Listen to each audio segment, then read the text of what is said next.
오늘 우리 함께 보실 말씀은 요한계시록 14장 14절에서 20절까지 말씀이 되겠습니다.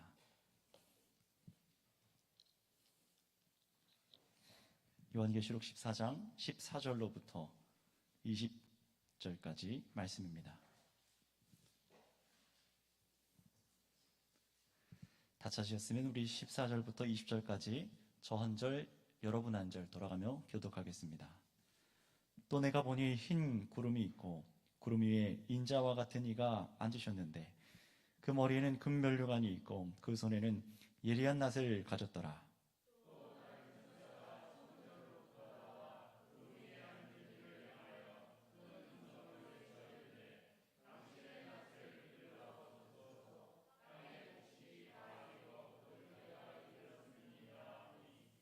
구름 위에 앉으신 이가 낫을 땅에 휘두르매 땅의 곡식이 거두어지니라.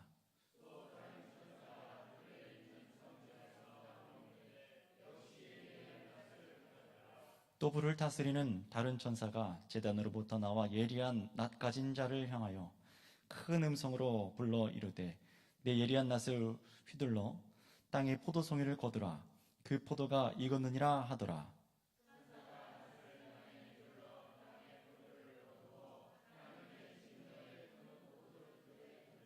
함께 있습니다.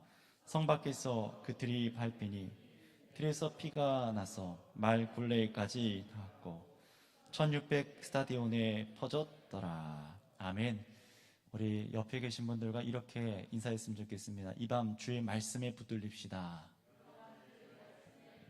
네, 하나님의 말씀에 붙들려서 오늘 앞에 기도하신 것처럼 이 말세에 살아가는 우리가 어떤 신앙으로 살아가야 될지를 깨닫고 믿음으로 살아낼 수 있는 저와 여러분들 되시기 바랍니다.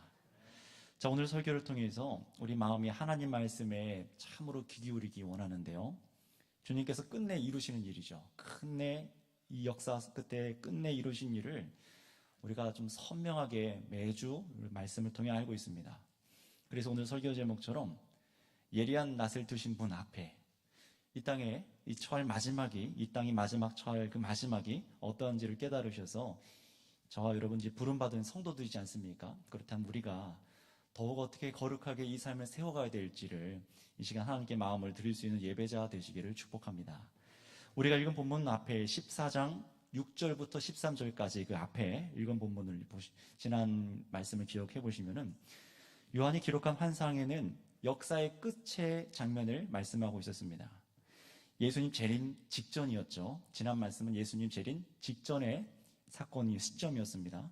그때에 어떻게 은유가 되어 있었냐면 환상 속엔 새 천사가 하나님과 주님의 이 교회를 대적했던 이 세상 악한 구조가 멸망했다라고 선언하는 장면을 우리한테 읽게 하셨습니다.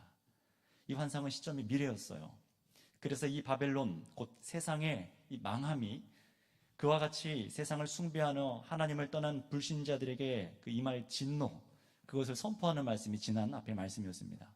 이 세상 구조를 정말 벗삼아서 이 세상 구조를 찬양하고 즐거워하던 자들이 이 세상의 악한 구조가 멸망하는 것을 보고 같이 낙담하는 거죠. 그리고 하나님의 임할 진노가 곧 나에게 이와 같겠구나라고 두려워하는 것이었습니다. 그렇다면 여러분, 이 말씀이 그냥 지난 말씀을 들었을 때 그냥 단순히 성경적 지식으로 머리에 혹시 남지는 않았는가 한번 생각을 해보시면 좋겠습니다. 아니면은 지난 말씀을 듣고 나의 내면과 내가 살아가고 있는 이 인생의 기준을 새롭게 하시는 하나님의 음성으로 이것을 내가 이 계시록 말씀을 듣고 있는가, 이것을 우리는 생각하면서 말씀을 들어야 될 것 같아요. 말씀을 듣고 믿음으로 반응해서 그것이 여러분 내면에서 이 세상적인 가치관이 드러난다면 그것을 우리는 회개해야 하는 것이고, 우리 안에 있는 이 말씀의 요새 또 내면의 성소가 바로 세워지도록 해야 하는데, 이 말씀으로 세상을 바라보는 이 묵상의 시간이 전혀 우리 삶 속에, 여러분 삶 속에 없으시다면은, 또 여러분 세상에 즐기고 있는 여러분의 모습이 말씀 앞에 드러나서 이것이 죄인 것을 깨달았음에도 불구하고 그것을 별 문제의식 없이 안일하게 생각을 한다던가, 또는 주님의 심판의 이 엄중함을 우리가 말씀을 듣고도 이것이 꼭 나와는 상관없는 먼 미래의 일은 아닐까라고 이렇게 안일하게 생각을 하고, 이렇게 만약에 생각을 한다면은요, 아무리 내가 이 자리에 예배 시간에 졸지 않고 설교를 듣는다고 하더라도요, 단순히 그렇게 그냥 돌아간다면은 이것은 하나님 앞에 예배를 드린 것은 아닙니다. 세상에 끝내 자신의 공의를 행하시는 하나님의 일하심을 우리는 알고 그것을 찬양할 수 있어야 되고, 주님 정말로 이 말씀대로 이루어질 것을 믿습니다. 내가 그래서 이 말씀대로 신앙하며 살아가기 원합니다.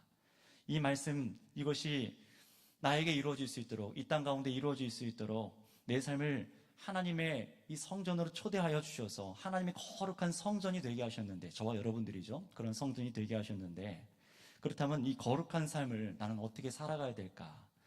이것을 계속해서 깨닫고 하나님 앞에 고백하셔야 돼요. 설교를 듣지만 아멘으로 화답하는 것이 그냥 추임새가 아니잖아요. 정말 그런 줄 믿습니다. 내 죄악이 정말 그런 줄 믿습니다. 하나님께서 하실 일이 정말로 그런 줄 믿습니다 하고 마음으로부터 고백하는 것이죠. 그래서 하나님께서 성경을 통해서 우리에게 계속해서 조명해 주시잖아요. 우리가 어떤 길을 따라 걸어가야 되는지, 우리 마음에 어떤 것을 품어야 되는지. 여러분, 바로 이렇게 이 길을 택하고 나아갈 수 있도록 하신 것이 하나님의 은혜인 줄 믿습니다. 근데 이 은혜를 깨달아서, 아, 주님께서 지금 나와 동행하고 계시는구나, 이런 삶을 기뻐하고 즐거워하는, 바로 이것이 우리 성도들에게 있어야지만 이 말씀을 듣고도 세상에 나가서도 동일한 맥락으로 살아가야만 이것이 예배드리는 삶이라고 하는 것이죠. 따라서 우리는 오늘도 이 목적으로 예배하기 위해서 14절 말씀을 한번 세밀하게 읽고 이 말씀이 과연 우리에게 무엇을 말씀하고 있는지를 잘 깨달았으면 좋겠습니다. 자, 14절 말씀을 같이 한 목소리로 읽어볼까요? 시작. 또 내가 보니 흰 구름이 있고 구름 위에 인자와 같은 이가 앉으셨는데 그 머리에는 금면류관이 있고 그 손에는 예리한 낫을 가졌더라. 아멘. 계시록은 계속해서 우리에게 은유적인 환상, 이 의미를 가진 환상들을 우리에게 사도 요한에게 보여주셔서 기록하고 이 나중의 일들을 보게 하십니다.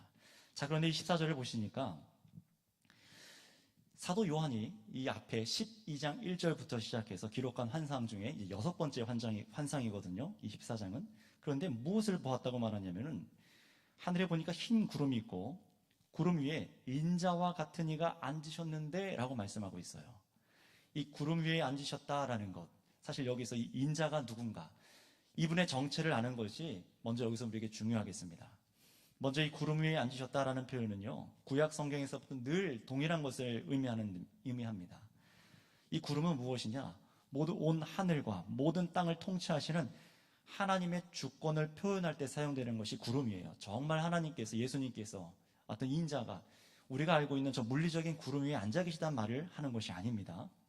대표적으로 다니엘서 7장 13절 말씀을 보시면은 이렇게 말씀해요. 내가 또 밤 환상 중에 보니 인자 같은 이가 하늘 구름을 타고 와서 예주부터 항상 계신 이에게 나아가 그 앞으로 인도되매라고 이미 구약에서도 이 동일한 말씀을 예언을 하고 있어요. 구약 성경 샅샅이 찾아보면 이 구름을 타고 오시는 분은 예수 그리스도 밖에는 없으며 또 구름 속에서 말씀하시는 분은 하나님밖에 없음을 구약 성경은 보여줍니다. 자, 그렇다면 여러분 14장에서 인자는 누구입니까? 바로 구름 위에 앉으신 분이라고 말할 때 역사 마지막에 정말 구름 위에 누가 앉아 계신다 이런 얘기하는 것이 아니라 뭘 뜻하는 겁니까? 하늘에서 이 땅을 통치하시는 분으로서 이 구름 위에 앉아 계신 분, 이 인자가 바로 그리스도라는 것을 성도들아 깨달으라 라고 말을 하는 거예요. 역사 끝에 모든 것을 통치하시는 분이 누구시라고요? 그리스도시다 라고 말을 하는 겁니다. 구약 성경이 그것을 예언했고 이 요한계시록이 그것이 예수님을 통해 성취되는 것을 말씀하시는 거예요. 그런데 이 구름 위에 있는 분을 그냥 예수님이라고 말해주면 얼마나 편할까요? 그렇죠? 금방 전에 읽은 대로 인자 같은 이라고 안 하고 예수님, 그리스도 또는 요한계시록에서 자주 나오는 표현인 어린 양이라고 얘기하면 우리가 이해하기 쉬울 텐데 왜 인자라고 했을까요? 이 인자와 같은 이라는 표현은요, 복음서에서도 사복음서에서도 보면은 예수님께서 곧 자신을 스스로 지칭하실 때 사용했던 표현 중에 하나입니다. 왜 더 그랬냐면은 이 구약 성경의 의미들 때문에 그런데요. 앞서 말한 다니엘서 7장 13절에도 이 인자 같은 이 곧 그리스도께 하나님께서 만국을 다스리는 권세를 주셨고 이 인자가 하시는 일은 하나님을 대적하는 왕들을 심판하는 것, 이것을 다니엘서에서 말씀하고 있었어요. 이것이 다니엘서 13장에서 인자가 하신 일입니다. 무엇을 하시냐면 한번 따라해 주시면 좋겠습니다. 세상 나라 왕들을 심판하신다. 이것이 다니엘서가 예언하고 있는 인자가 하시는 일입니다. 세상 끝에 세상 나라의 왕들이 무엇입니까? 세상의 강대국, 세상의 권세를 쥐고 있다고 생각하는 그 세력들, 이런 것들을 다 의미하는 건데요. 바로 메시아가 오시면은 그리스도께서 마지막 그 인자가 하시는 일이 그 모든 것을 심판하신다라는 겁니다. 결국 지금 이 계시록에서 보게 하시는 마지막 심판을 하시는 분이 다니엘서에서 구약에서 예언한 그 인자라고 지금 성경 말미에서 보여주는 거예요. 하나님의 아들이시자 참 사람의 아들로서 인류를 구원할 메시아가 인자라고 하는 것인데, 예수님께서 어떻게 오셨습니까? 인자, 사람의 아들로서 동정녀 마리아를 통해 성령으로 잉태하시고 사람의 몸으로 나셨으며 피 흘려 죽으시고 인류를 죄를 다 대속하신 이 예수님을 인자라고 성경은 계속해서 말씀합니다. 그런데 바로 이 인자가 바로 구약에서 예언한 심판자로서 이제 구름 위에 있다라고 오늘 14장은 이 은유적으로 보여줘요. 그래서 14절 요한이 본 환상의 심상을 통해서 우리에게 이 사실을 가르쳐주고 있는 것이죠. 무엇입니까?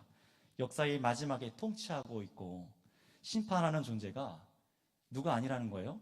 세상의 왕들, 돈을 가진 사람들, 세상의 법관들, 힘이 있는 군사력을 쥔 세상의 어떤 사람들이 마지막에 이 세상을 심판하는 것이 아니라 성경에서 예언하고 있던 그 인자, 세상 나라를 심판한다라고 예언했던 그 인자, 바로 예수님께서 마지막에 세상을 심판하신 분이다라고 말씀을 하시는 겁니다. 이 의미는 계속해서 14절에 이 인자 같은 이가 그 머리에는 금면류관을 쓰고 있는 것으로 연결이 돼요. 근데 이전에 이 금면류관을 쓰고 있는 것을 말씀드리기 전에 한 가지 더 기억하시면 좋겠습니다. 신천지라던가 이단들이 항상 이 인자 아니면 다른 부분을 갖고 계속해서 다른 사람을 가져다 붙여요. 이만이라던가 아니면 다른 사람을 가져다 붙여서 계속해서 이 성경을 혼용하게 만듭니다. 앞에 말씀드린 이 인자를 해석하고 이해하는 이 해석을 쉽게 그냥 넘어가지 마시고 구약 성경 다니엘서에서 계속해서 말씀하고 있었고 예수님께서 친히 인자라고 밝혀주셨고 이것이 계시록에서 동일하게 말씀하고 계셔서 이 인자는 예수님입니다 라고 언제든지 말할 수 있는 여러분 되시기 바랍니다. 성경을 성경답게 읽고 이해하고 알고 있어야 돼요. 그래야지만 이 시대는 여러분이 흔들리지 않고 이 신앙생활을 할 때에 마지막을 선명하게 알 수 있으니까 흔들리지 않는 것이죠. 자, 그럼 계속해서 이 인자 같은 이가 이제 머리에 뭘 쓰고 있다고요? 금면류관을 쓰고 있는 것으로 묘사를 합니다. 자, 그런데 이 금면류관을 썼다는 이 심상은 이 인자가 온 세상의 임금임을 나타내는 것이기도 하지만 또 한 가지 의미가 있어요. 무엇이냐면 계시록 안에서 예수님께서 약속하신 이 면류관을 쓰고 있는 사람들이 있었죠. 그들이 누굽니까? 생명의 관, 금면류관을 쓴 성도들입니다. 계시록에서 예수님께서 약속하신 면류관을 받는 사람들, 이 땅의 통치자들로서 또 대리 이제 주님의 왕의 자녀들로서 금면류관을 쓰고 있는 사람들이 성도들인데, 바로 이런 성도들을 대표한 모든 이 성도들을 대표한 왕이 누구시라는 거예요? 예수님 인자라고 말하는 겁니다. 여러분, 이것은요 세상 마지막 끝에 누구의 손을 들어준 것입니까? 성도들의 손을 들어준 줄 믿습니다. 세상 끝에 참으로 주님께서 이 사람들이 나의 백성이고 이 사람들이 나의 자녀들이다 라고 말씀하시는 것이 성도다라고 말을 하는 거예요. 계시록 쭉 계속해서 면류관을 쓰고 성도들이 관을 쓰고 있는 이 대표 왕이 바로 예수님이라는 것이죠. 그래서 정리하면 이런 것입니다. 마지막 날 심판하는 분이 바로 구약 성경에서 약속한 그리스도시며 또 예수님을 따라 견디고 이긴 면류관을 쓴 성도들의 이 왕이 바로 이 인자라는 것이에요. 그렇다면 여러분, 그날에 누가 왕으로서 심판을 하신다고요? 저 세상 법관들 아닙니다. 돈과 권력이 있는 사람들이 아니라는 겁니다. 그날에 금면류관을 쓰고 심판하는 것은 모든 것의 왕이시며 주관하시는 분, 바로 우리가 믿고 의지하는 예수님이십니다. 따라서 여러분, 이 말씀을 우리에게 말씀하시면서 이런 결단을 촉구하고 있는 거예요. 어떤 왕을 따라 살 것인가 라는 것이죠. 세상에 어떤 왕을 따라 살 것인가 라고 지금 저와 여러분들에게 이 계시록 이 14절은 단 한 구절로 우리에게 묻는 거예요. 이 세상 마지막에 왕은 예수님밖에는 없는데 너희들은 어떤 왕을 따라 살 것이냐라고 묻는 것입니다. 마지막 최후에 서 있는 왕이시며 믿음을 타협하지 않는 자신의 성도들에게도 면류관을 주신 예수님을 위해서 성도들아 살아갈 것인가? 아니면은 세상에 화려하고 당장에 우리를 심판할 것 같고 우리의 생명을 끊을 것 같은 저 세상의 우상들을 섬기며 살아갈 것인가? 이것을 묻는 것이죠. 사실 그 말미는, 이 세상의 역사의 말미는 너무나 분명한 결말인데 미련하게 우리가 다른 것을 나의 왕으로 주로 그렇게 두고 살아가는 것을 하지 말라라고 성경은 성도들한테 말을 하는 것입니다. 그래서 그날 이 14절 세상이 기대하지 않던 왕이죠. 사실 세상이 기대하지 않던 왕 예수님께서 무엇을 들고 계시다고 말씀합니까? 금면류관을 쓰신 심판자이자 인자가 지금 무엇을 갖고 있다고 합니까? 예, 맞습니다. 예리한 낫을 들고 있는 이 이미지를 보여주세요. 이것은 무엇을 상징하시는 겁니까? 추수와 심판, 이것을 상징하는 거예요. 추수와 심판입니다. 이 부분을 잘 기억하시면 좋겠습니다. 여러분, 마지막 예수님의 재림과 함께 예수님께서 행하실 일은 이 은유적인 표현들을 통해서 우리가 보고 있는 것인데 그분 손에 들린 것은 예리한 낫이라고 말해요. 이 말은 어떤 의미를 갖고 있냐면 한치의 망설임도 없고 실수도 없이 잘라낼 수 있는 예리한 낫. 여기서 뭔가 느껴지는 것이 있지 않습니까? 그냥 낫이라고 하지 않았어요. 예리한 낫을 두고 있는 분이라고 말해요. 한치 망설임도 없고 실수도 없이 무엇을 하시는 것입니까? 주님의 구속과 심판이 얼마나 확고하게 일어날지를 지금 성경이 얘기해주고 있는 겁니다. 그렇다면 이 예리한 낫을 드신 분이 무엇을 하시는지 우리 이어서 15절 말씀을 읽어보도록 하겠습니다. 15절입니다. 시작. 또 다른 천사가 성전으로부터 나와 구름 위에 앉은 이를 향하여 큰 음성으로 외쳐 이르되 당신의 낫을 휘둘러 거두소서. 땅의 곡식이 다 익어 거둘 때가 이르렀음이니이다 하니. 아멘. 이번에 보니까 다른 천사가 어디서 나왔다고요?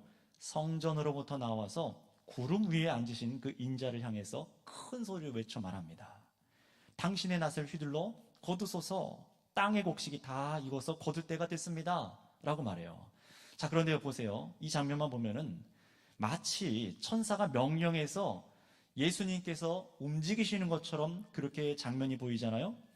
사실 예수님이 왕이시고 심판자시며 심판을 실행할 수 있는 분인데 천사가 이 일을 명령하는 것처럼 볼 수가 있습니다. 자, 그렇다면 이것을 어떻게 이해해야 되냐? 여러분, 지금 누가 예수님께 명령해서 추수 때가 찼다라고 지금 말하고 있죠? 누가 말할 수 있겠습니까? 사실 이것을 누가 말할 수 있습니까? 그것은 오직 아버지 하나님밖에 없으십니다. 그래서 이 추수의 때가 찼으니 당신의 낫을 휘둘르소서라고 말하는 천사가 어디서 나왔다고요? 성전에서부터 나왔다라고 지금 보여주고 있는 거예요. 이 성전은 무엇이냐면은 하나님의 보좌를 상징하죠. 하나님의 보좌에서부터 나온 메시지를 이 천사가 예수님께 전달하고 있다라는 이미지를 지금 보여주고 있는 거예요. 결국 하나님 아버지의 말씀대로 예수님께서 이제 낫을 추수할 때가 되었다라고 천사가 지금 전달하고 있는 겁니다. 마가복음 13장 32절에는 이렇게 말씀합니다. 한번 우리 찾아서 읽어보면 좋겠는데요. 마가복음 13장 32절입니다. 예수님께서 이렇게 말씀하시는데요. 이 마지막 날, 이 낫을 대는 그 날을 말씀하시는데 마가복음 13장 32절에 어떻게 말씀하시는지 같이 읽겠습니다. 13장 마가복음입니다. 마가복음 13장 32절 시작. 그러나 그 날과 그 때는 아무도 모르나니 하늘에 있는 천사들도 아들도 모르고 아버지만 아시느니라. 아멘. 바로 지금 이 말씀 때문에 이런 계시록의 14장 15장에 이런 이미지가 나온 거예요. 하나님 아버지께서 성소로부터 말씀하시고 성전으로부터 말씀하시고 천사가 전달해서 아들 예수님께서 낫을 휘두르고 있는 것입니다. 이 심판의 날, 예수님의 재림의 날, 이 추수의 날 다 같은 표현이에요. 그런데 그 역사의 끝은 오직 아버지 하나님만 알고 계신다라고 예수님께서도 말씀하셨어요. 바로 이 이유 때문에 오늘 15절에도 예수님께서 모든 것을 자신의 뜻대로 계획하시는 하나님 아버지의 뜻대로 이 일을 행하시는 것을 보여주는 것입니다. 성경의 일치함을 보여주기 위해서 이렇게 우리에게 보여주고 있는 것이죠. 여러분, 성경은 이 66권에 어느 한 구절이 서로 부딪히거나 상충되거나 충돌하는 일이 없습니다. 신기하지 않습니까? 몇 천년 역사 동안 쓰여진 말씀이, 수십 명의 저자들이 쓰여진 말씀이 서로 만나보지도 않았던 사람들이 성령을 통해 기록했는데 부딪히는 말씀이 없어요. 하나님의 성령으로 우리에게 이 말씀을 하시는 것이죠.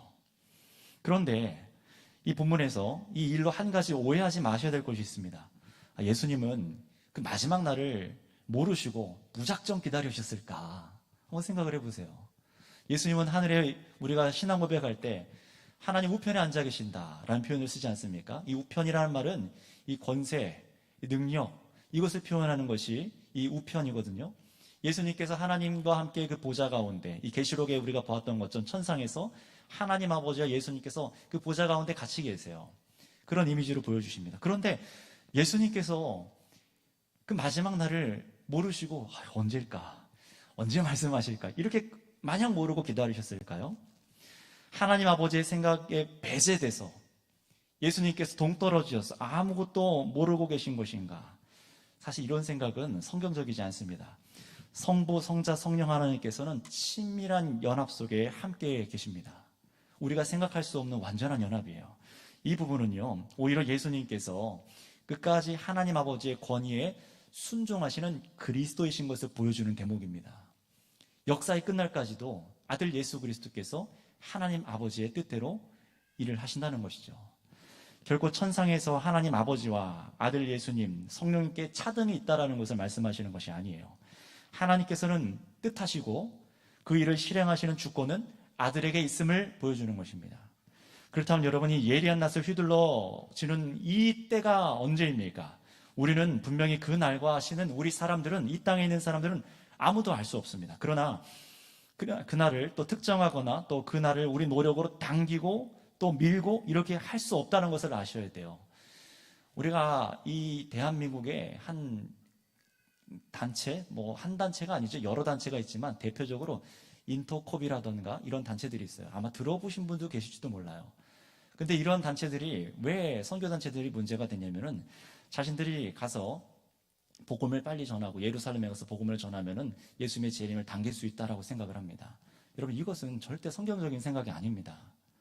우리가 전도를 늦게 하면은 예수님의 재림이 늦어지고, 우리가 전도를 많이 하면은 재림이 빨라지고, 이것은 사람 주권에 관련된 일이지 하나님 주권에 관련된 일이 아니잖아요. 분명히 알아야 돼요. 그날은 아버지 하나님만 아십니다. 이단들이 얼마나 이런 것을 속이는지 이 계시록을 갖고 말할 때 이제는 분별하실 수 있기를 바랍니다. 자, 그런데 이 성경이 밝히고 있는 부분을 통해서 그 마지막 심판의 날이 무슨 이유로 결정되는지는 힌트를 알고 있어요. 힌트를 성경에 주셨습니다. 왜 하나님께서 그때의 마지막을, 역사를 끝내시는지, 날과시는지 우리는 알 수 없지만 그 이유는 알 수가 있습니다. 성경 몇 군데를 보면은요, 하나님께서는 어떤 나라와 민족을 심판하실 때 그냥 독재자처럼 기분 따라 파멸하시고 심판하시는 악한 분이 아니십니다. 창세기 15장 16절을 보면은요, 체크해 놔셨다가 나중에 보시면 좋겠습니다. 창세기 15장 16절을 보시면은 아모리 족속이 죄악에 가득 차지 아니함이라 라고 말씀하시면서 하나님께서 그들을 침략하지 않도록 또 때를 하나님께서 정하세요. 그 기준이 뭐라고요? 그들의 죄가 다 차지 않았다.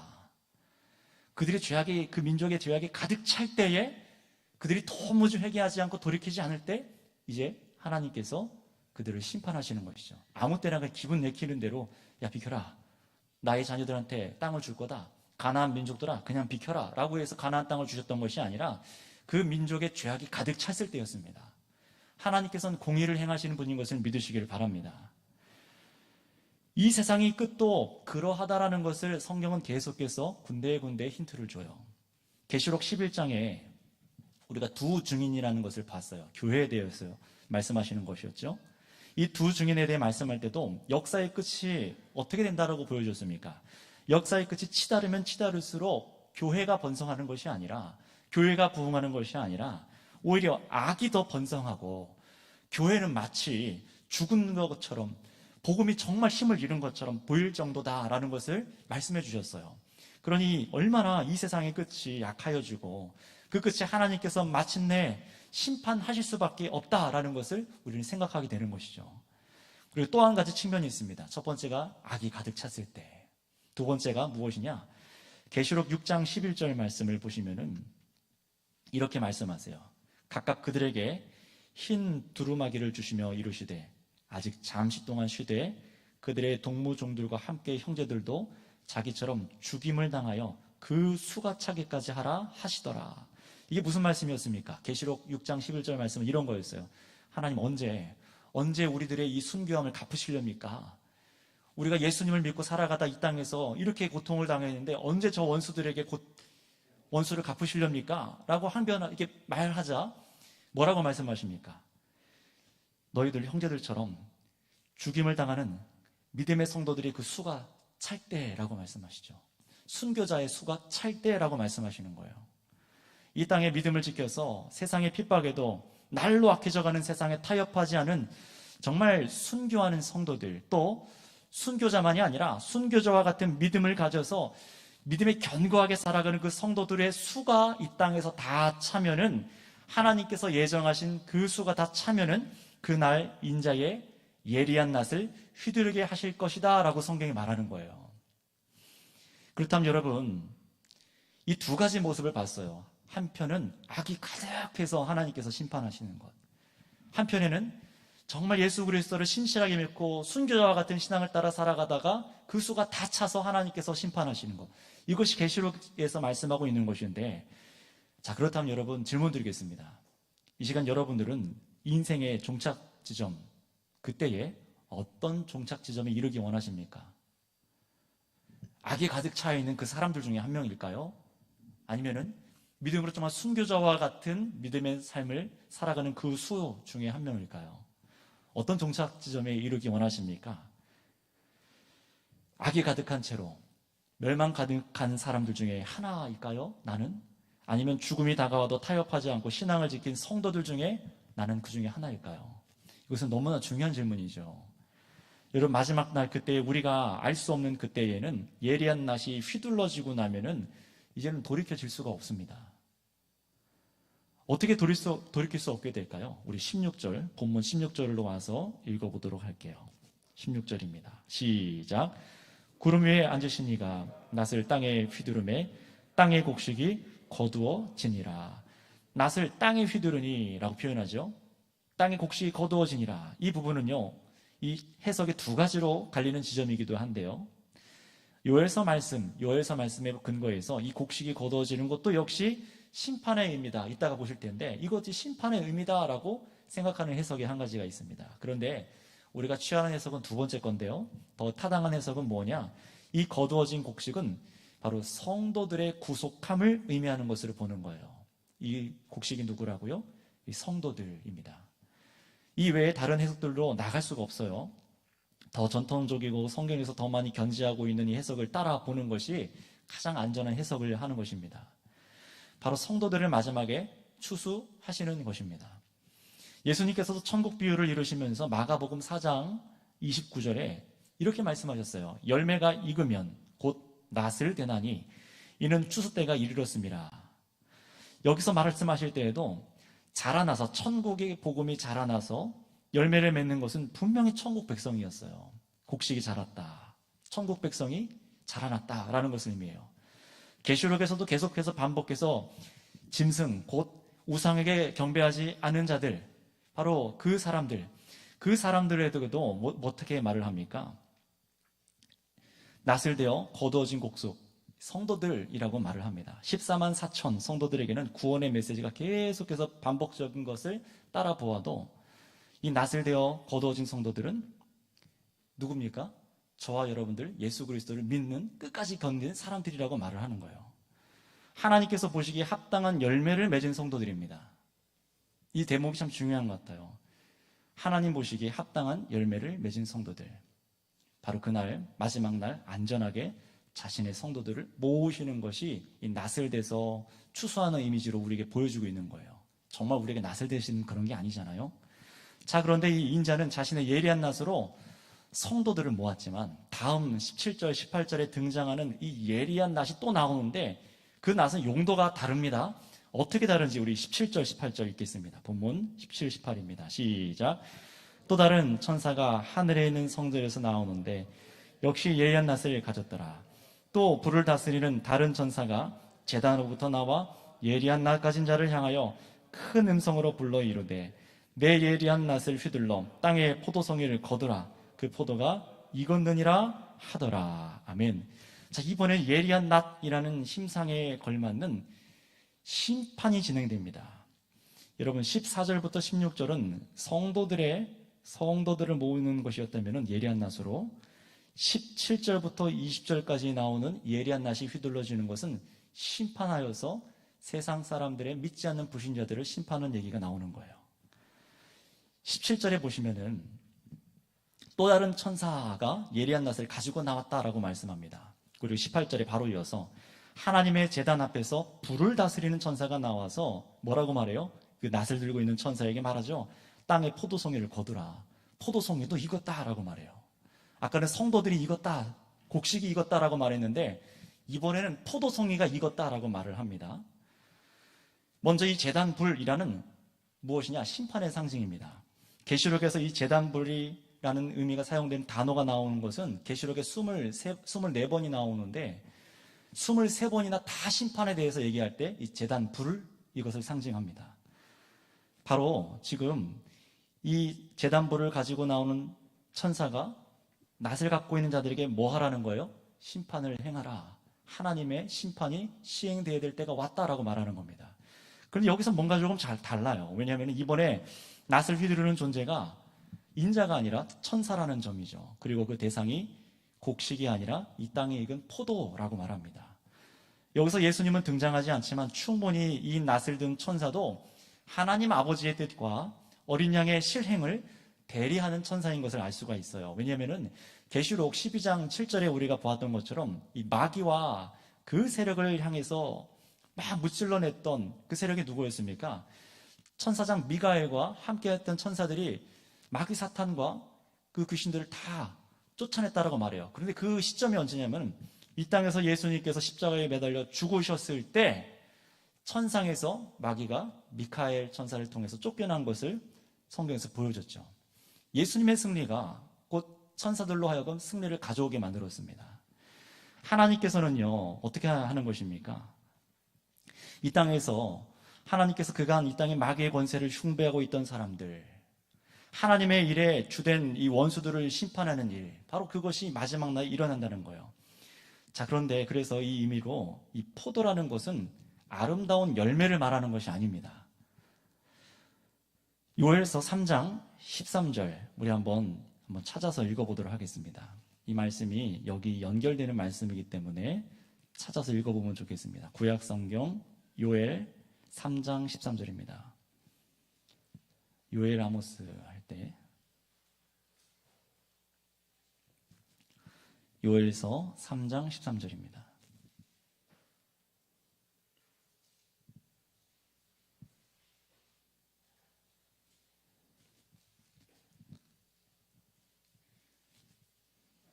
같이 읽겠습니다. 시작. 너희는 낫을 쓰라. 곡식이 익었도다. 와서 밟을지어다. 포도주 틀이 가득히 차고 포도주 독이 넘치니 그들의 악이 크미로다. 아멘. 이 요엘서는요, 심판에 대한, 마지막 날 심판에 대한 메시지가 기록되어 있는 말씀인데요, 이 곡식이 익은 그때에 또 와서 밟으라 하신 것은 뭘 밟으라고요? 포도를 밟으라고 하죠. 포도들도 익어서 수확은 했지만 그러나 이 들어가는 곳이 달라요. 바로 포도주를 만들기 위한 포도주 틀에 집어넣어서 밟는다는 겁니다. 이것은 뭐냐면 하나님을 대적한 모든 세상의 불신자들을 대상으로 하는 말씀이에요. 그래서 다시 돌아오셔서 19절에, 본문 19절에 하나님의 심판을 대행하는 사자로서 이 천사가 낫을 휘둘러서 이 포도들을 싹 걷어서 어디다가 집어넣는다고 말씀하고 하십니까? 큰 포도주 틀이라고 말하죠. 큰 포도주 틀에다가 믿지 않는 자들을 거두어서 넣는다고 말해요. 그냥 포도주 틀이라고 하지 않고, 그런데 뭐라고 되어 있습니까? 하나님의 진노의 포도주 틀이라고 말합니다. 이 19절을 잘 보세요. 그냥 포도주 틀이 아니에요. 진노의 포도주 틀이라고 말해요. 하나님의 진노입니다. 인자가 예리한 낫을 휘둘러서 모아 거둔 곡식과는 전혀 다른 처지에 처할 것이라 라고 말씀하시는 겁니다. 이것은 하나님의 무서운 진노의 심판이 일어날 것을 말씀하시는 것입니다. 우리 본문 20절, 마지막 20절을 같이 읽어보겠습니다. 시작. 성 밖에서 그 틀이 밟히니 틀에서 피가 나서 말 굴레까지 닿았고 1600 스타디온에 터졌더라. 아멘. 이 얘기들을 좀 풀어보겠습니다. 어려운 얘기들이 아니라 성경 안에서 다 알 수 있는 내용들이에요. 20절을 보시면은 성 밖에서 라고 말해요. 성경에서 성 밖은 무엇을 항상 말하냐면 예루살렘 성 밖을 말하는 겁니다. 무슨 말이냐? 구원이 없는 곳, 이걸 상징하는 것이 성 밖에서입니다. 단순히 장소를 말하는 게 아니라 구원이 없는 곳을 상징하는 것이 이 성 밖에서라는 거예요. 예수님께서도 그래서 어디에서 처형되셨죠? 예루살렘 성 안이 아니라 성 바깥에서 처형을 당하셨어요. 그렇지 않습니까? 세상 사람들은요, 예수님을 하나님의 도성에서 몰아내어서 죽였지만 정작 죽는 것은 누굽니까?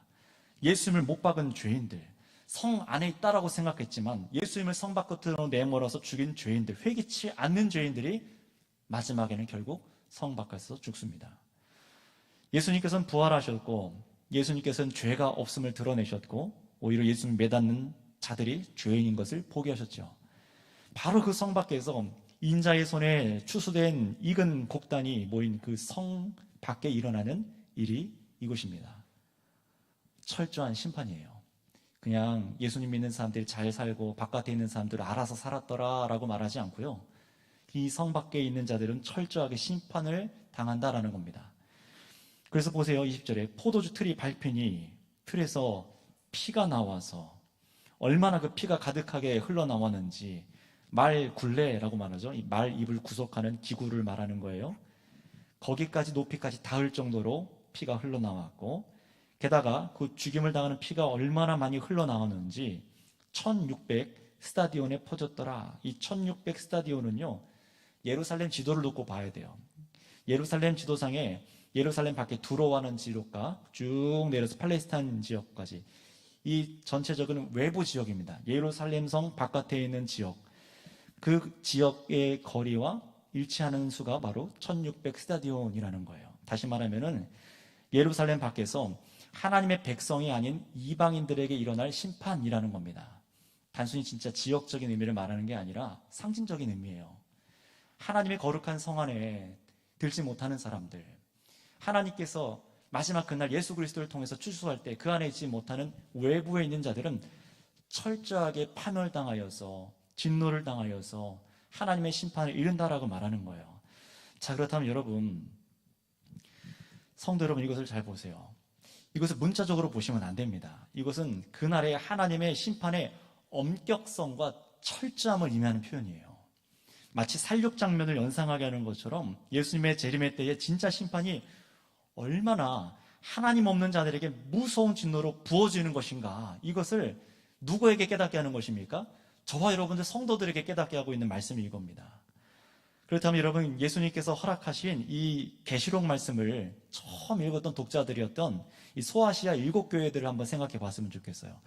그 성도들은 무슨 생각을 했을까요? 사도 요한이 이 환상을 보고 기록하고, 그리고 소아시아 로마로부터 박해받았던 그 성도들이 이 성경을 딱 처음 읽었을 때 어땠을까요? 반대로 보자면 이 환상을 허락하신 우리 예수님께서는 무슨 목적으로 그 소아시아 7교회에게 이 말씀을 주셨겠습니까? 성도들에게 봐라, 이 심판의 날이 얼마나 참혹한지, 얼마나 끔찍한지 두려워 떨어라, 이런 목적으로 주셨을까요? 아니면은 먼 미래에 일어날 일이니까 야, 너희는 상관없어, 그냥 편하게 신앙생활해, 이런 목적으로 계시록을 주셨을까요? 세상 종말의 역사 끝에 일어날 일이니까 당시 소아시아 교회에겐 상관없는 얘기로 들려주시길 바랬을까요? 아닙니다. 오히려 자신들이 살아가고 있는 그 세상을 따르고 숭배하고 즐기며 하나님의 말씀을 타협하고 어린 양의 삶을 따라 어떻게 하라는 거예요? 타협하지 말고 어린 양의 삶을 따라 인내하고 순종과 증언의 삶을 살지 않는다면은 너희들의 인생 끝도 이런 예리한 낫이 휘둘러지는 그 앞에 서게 될 것이다 라고 말하는 거예요.